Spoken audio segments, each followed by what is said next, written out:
So mga kachilax, update lang natin update ko lang itong ating Santic cycling shoes.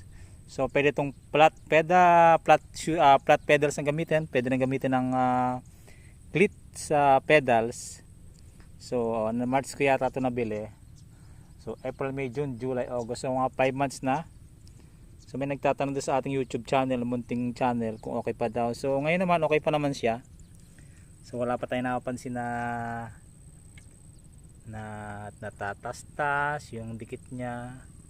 So far so good naman siya. Okay naman siya. Yan. So itong ilalim niya, nakakabit yung ating lagay ko yung cover.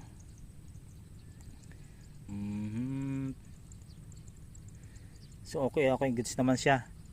So okay pa yung velcro.